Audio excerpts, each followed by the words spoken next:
Hello friends, आज पढ़ेंगे class 8। Chapter का नाम है किशोरावस्था की ओर, है ना, जो कि बहुत ही इम्पोर्टेंट है। बहुत ही इम्पोर्टेंट सब क्वेश्चन लिखे हैं ना। तो चलो हम स्टार्ट करते हैं।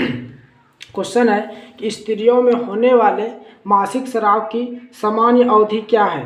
यानी स्त्री में जो मासिक स्राव होता है, जिसको बोलते हैं एमसी, वो कितने दिनों में होता है। वो 28 दिन में एक बार होता है। ये सिर्फ स्त्रियों में होता है, ठीक है। उसके बाद क्वेश्चन नंबर 2 है किशोरावस्था की उम्र कितनी होती है। तो 11 से 19 वर्ष की उम्र को किशोरावस्था कहा जाता है, ठीक है। 11 से 19 वर्ष की उम्र को किशोरावस्था कहा जाता है, ठीक है। उत्तर में दिए है 11 से 19 वर्ष। उसके बाद कितने उम्र को शेषावस्था कहा जाता है या शेषावस्था कहा जाता है। तो 0 से 5 वर्ष की उम्र को शेषावस्था कहा जाता है।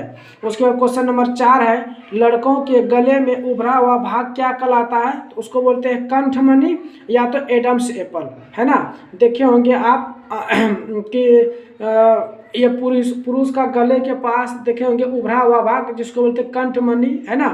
तो उसी के वजह से पुरुष का आवाज़ क्या होता है, भारी होता है, ठीक है। उसके बाद अगला क्वेश्चन है यौनावस्था प्रारंभ के साथ ही पुरुष हार्मोन स्रावित होता है, उसे क्या कहते हैं। उसको बोलते हैं टेस्टोस्टेरोन हार्मोन। ये पुरुषों में पाया जाता है। किस में पाया जाता है, पुरुषों में पाया जाता है। या क्वेश्चन आएगा पुरुष में कौन सा हार्मोन पाया जाता है, तो टेस्टोस्टेरोन हार्मोन।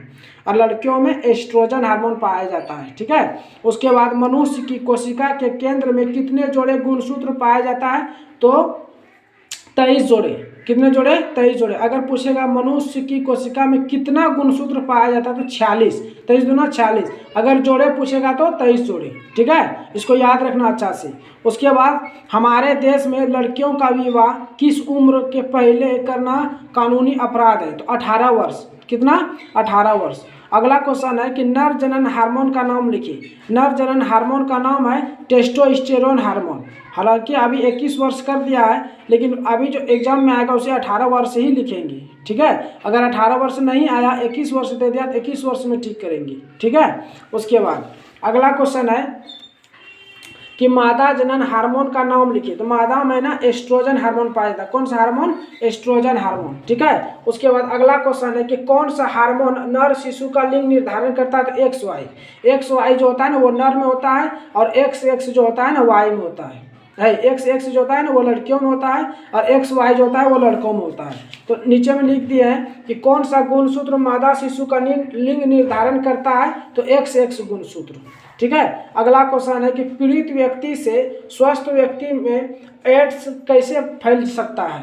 यानी कि जैसे कोई स्वस्थ व्यक्ति है, तो स्वस्थ व्यक्ति है और जो जिसके पास एड्स है, तो उस स्वस्थ व्यक्ति को कैसे एड्स हो जाएगा। जैसे इसका कोई भी चीज़ अगर जूठा चीज़ खाएंगे, या इसका कटा हुआ भाग अगर हम यूज करेंगे, है ना। जैसे ब्लेड से मेरा दाढ़ी बना रहे थे, और दाढ़ी जो है हमारा जो गाल जो स्किन जो है वो ब्लेड से कट गया। अगर वो ब्लेड अगर तुम्हें अगर यूज करेगा, तो उसको भी स्वस्थ व्यक्ति को भी, है ना, वो एड्स हो सकता है ना। इसलिए एड्स से बहुत बच के रहना चाहिए। और एड्स दिवस भी मनाया जाता है, वो 1 दिसंबर को मनाया जाता है, ठीक है। जैसे कल 1 दिसंबर था, कल एड्स दिवस था, ठीक है। इसका जागरूक होना चाहिए हम सबको भी, और समाज को भी बताना चाहिए कि एड्स एक घातक बीमारी। इससे बचने के लिए क्या होना चाहिए कि स्वस्थ व्यक्ति को एड्स वाले व्यक्ति के साथ संपर्क में नहीं आना चाहिए, है ना, या उसका कोई भी चीज़ हम प्रयोग ना करेंगे।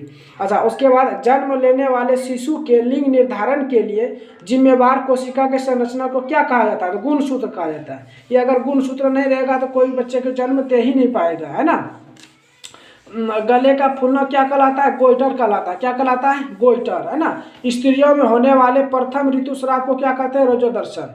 अगर स्त्रियों में पहला बार MCY, जिसको इंग्लिश में बोलते हैं मेंस्ट्रुअल साइकिल, है ना, तो वो जो होता है ना, एक पहली बार जो होता है जिस स्त्रियों को, उसे कहा जाता है रजोदर्शन।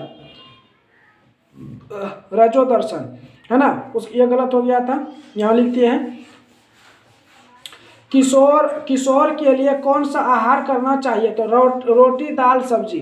जैसे मेरा 11 से 19 वर्ष जो है, 11 से 19 वर्ष के बच्चों सबको जो है ना, रोटी दाल सब्जी खाना चाहिए। ये लाभदायक है उसके लिए, ठीक है।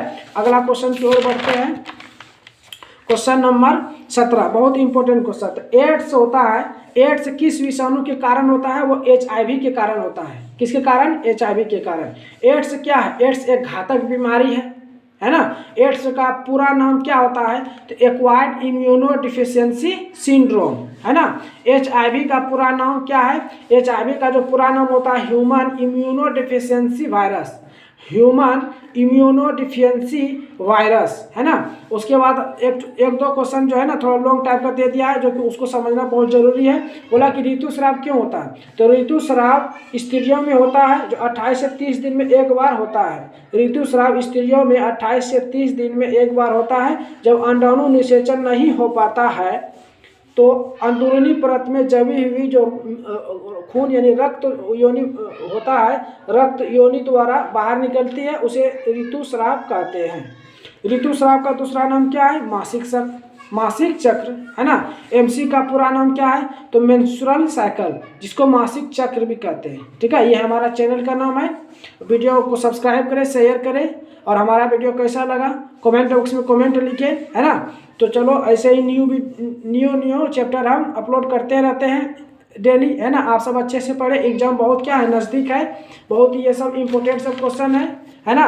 तो चलो आज यहीं तक हम अपना इस चैप्टर को समाप्त करता हूँ। ठीक है, तब तक के लिए जय हिंद।